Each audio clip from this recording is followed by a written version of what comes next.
Now, before we jump too much into it, here's the use case itself. So it's going to be an IT support agent where conversationally we'll be able to handle different requests. And what we're going to build is the agent itself. We're going to leverage knowledge or a runbook, much like I mentioned before, that notion of like, hey, I've got a policy.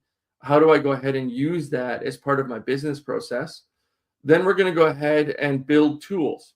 Now, in this case, these tools, or I guess these first three, are going to be deterministic workflows.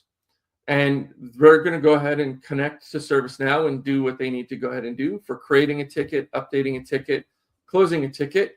And then there's kind of a bonus activity of like, hey, let's go ahead and create a tool that will send an email so that we can inform stakeholders as well.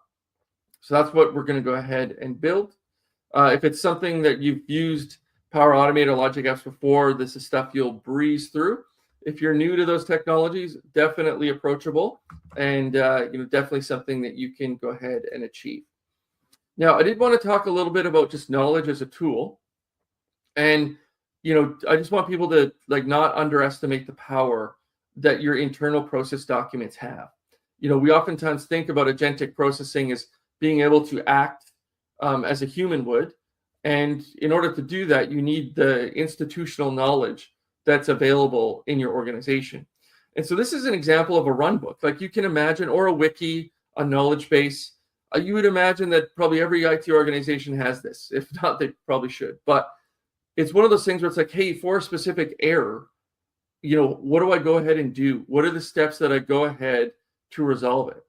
And it's one of those things, if you can go ahead and construct that becomes hugely valuable for an agent to be able to go ahead and use. And it's one of those things. I'm going to use a tool that's going to call and retrieve this from blob storage. For this particular lab, I think that's fine. At scale, when you've got many documents or documents that are actively changing, that might be a better scenario for using a RAG solution where you ingest this into a vector store and then you retrieve it. That's totally cool. It's a little bit more than we need for this lab, but the bottom point, or the main point here, is leverage knowledge because it adds tremendous value to your agentic business processes. And it'll also allow your agent to align with existing processes and expectations as well.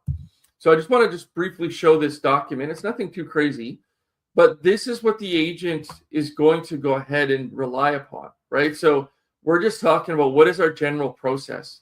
We're saying ServiceNow is our ITSM solution. Each issue needs to be logged in ServiceNow.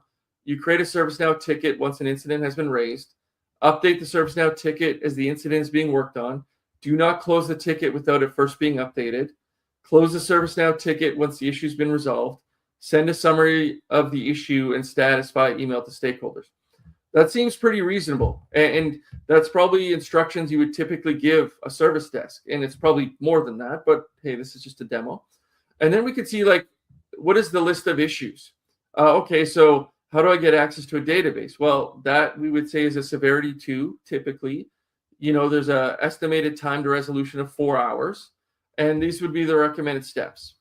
And then it's like, oh, hey, can you do a backup? And so forth, right? So these are going to help frame, our agent. And when we log tickets and we ask for these resolution steps, that's what's going to be retrieved and included when we actually log the ticket as well, so that the person that picks it up already has some idea on where they may want to start as well. So this is something that we include and is quite important in my mind.